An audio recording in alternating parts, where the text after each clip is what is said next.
पूरी दुनिया के साथ साथ इंडिया भी कोरोना की इस महामारी से बखूबी लड़ रहा है, पर देश में चारों तरफ लॉकडाउन की स्थिति है। सभी छोटे बड़े बिजनेस बंद पड़े हैं और लाखों लोगों की नौकरियां जा चुकी हैं या फिर जाने वाली हैं। इस स्थिति में मोदी सरकार 20 लाख करोड़ का राहत पैकेज लाकर इस समस्या का हल ढूंढने की कोशिश में लगी हुई है, जिससे लोगों को थोड़ी राहत मिल सके। पर कुछ लोगों के दिमाग में ये ख्याल तो ज़रूर आता होगा कि सरकार 20 लाख करोड़ रुपए खर्च करने की बजाय 130 करोड़ जनसंख्या वाले इस देश में सभी लोगों को 1-1 करोड़ रुपए देकर अमीर क्यों नहीं बना देती। इस सवाल का जवाब आपको इस वीडियो में ज़रूर मिलेगा और साथ ही साथ इंडियन करेंसी से जुड़े कुछ इंपॉर्टेंट फैक्ट्स भी जानने को मिलेंगे। तो इस वीडियो को स्टार्ट करने से पहले अगर आपने अभी तक इस वीडियो को लाइक और चैनल को सब्सक्राइब नहीं किया है तो जल्दी से लाइक और सब्सक्राइब जरूर कर दें। फैक्ट नंबर 1, भारत में ब्रिटिश साम्राज्य की स्थापना से पहले धातु या मेटल से बने सिक्कों का इस्तेमाल किया जाता था। 18वीं शताब्दी में bank of Hindustan, bank of Bengal and Bihar, bank of Bombay और बैंक ऑफ मद्रास जैसी प्राइवेट बैंकों ने पेपर से बने नोटों को छापना शुरू किया। फैक्ट नंबर 2, सन 1935 में रिजर्व बैंक ऑफ इंडिया की स्थापना हुई और आरबीआई को बैंक के लिए नोट प्रिंट करने का अधिकार दिया गया। आरबीआई द्वारा जारी किया गया सबसे पहला नोट 5 रुपए का था, जिस पर किंग जॉर्ज 6 का पोर्ट्रेट बना हुआ था।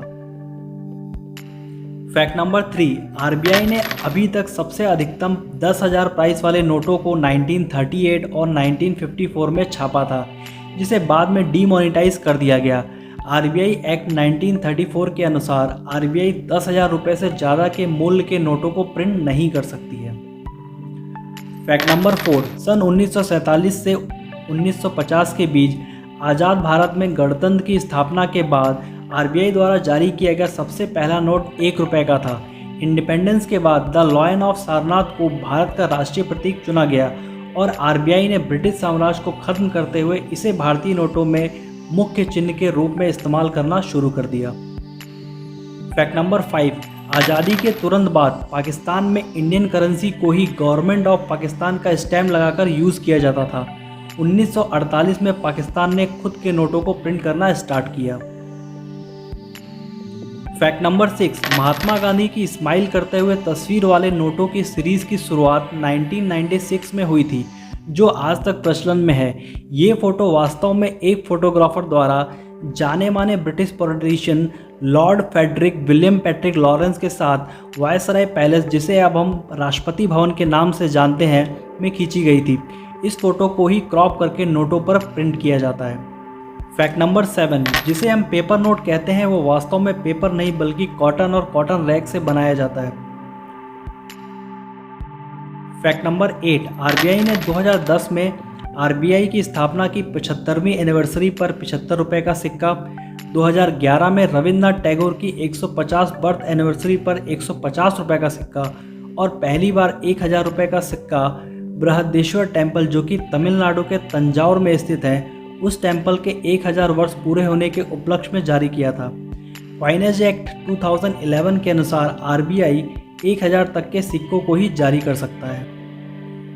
फैक्ट नंबर 9, इंडियन करेंसी नोटों पर कुल 17 भाषाओं को प्रिंट किया जाता है, जिसमें हिंदी और इंग्लिश को नोट के फ्रंट में और बाकी 15 भाषाओं को नोट के बैक साइड में प्रिंट किया जाता है, जिसमें आसामी, बंगाली, गुजराती, कन्नड़ा, कश्मीरी, कोंकणी, मलयालम, मराठी, नेपाली, उड़िया, पंजाबी, संस्कृत, तमिल, तेलुगु और उर्दू भाषाओं को शामिल किया गया है।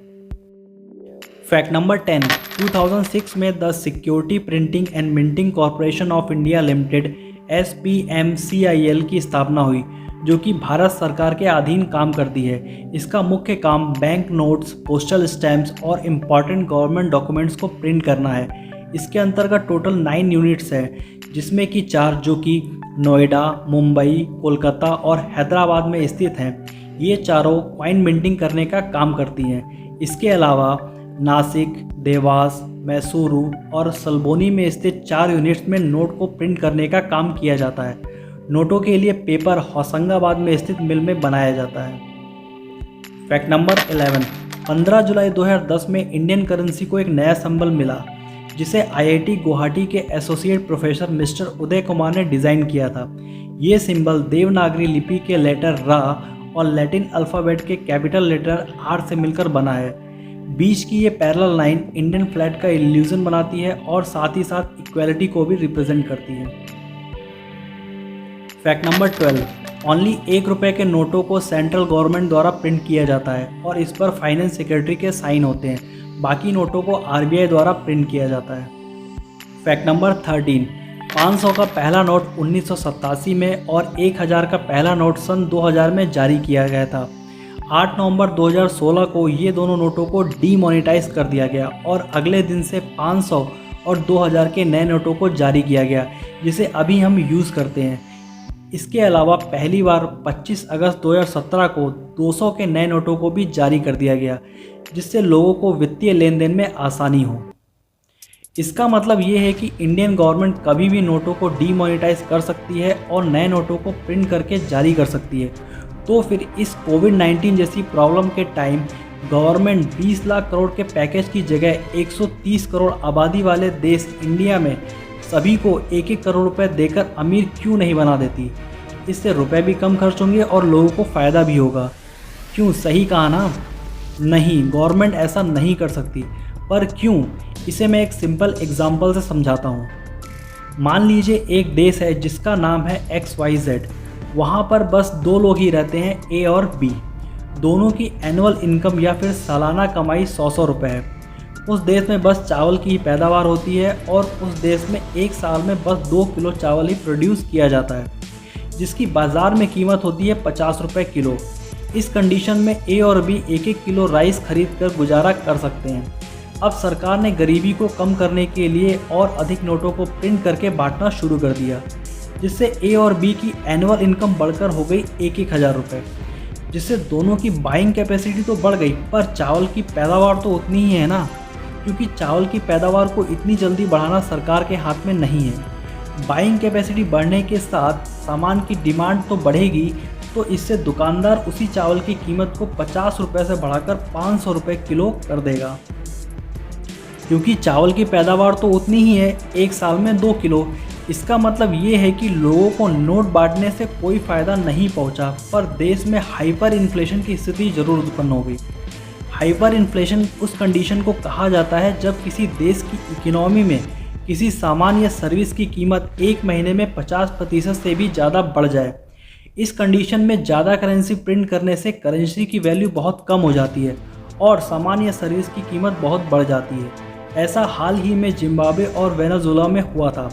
2008 में जिम्बाब्वे में हाइपर इन्फ्लेशन की वजह से हालात इतने ख़राब हो गए थे कि जिम्बाब्वे की गवर्नमेंट को 100 ट्रिलियन जिम्बाब्वियन डॉलर के नोटों को जारी करना पड़ा और वेनेजुएला में तो 2018 में एक ब्रेड के पैकेट की कीमत 15,000 इंडियन रुपीज़ के बराबर पहुंच गई थी। इसका मतलब ये है कि किसी देश की जीडीपी इस बात पर डिपेंड करती है कि वो देश कोई सामान या सर्विस को कितनी ज़्यादा मात्रा में एक्सपोर्ट करता है। तो दोस्तों, मुझे उम्मीद है कि ये वीडियो आपको ज़रूर पसंद आया होगा। अगर पसंद आया है तो इस वीडियो को लाइक कीजिए और अपने दोस्तों के साथ शेयर कीजिए। Thank you, bye bye.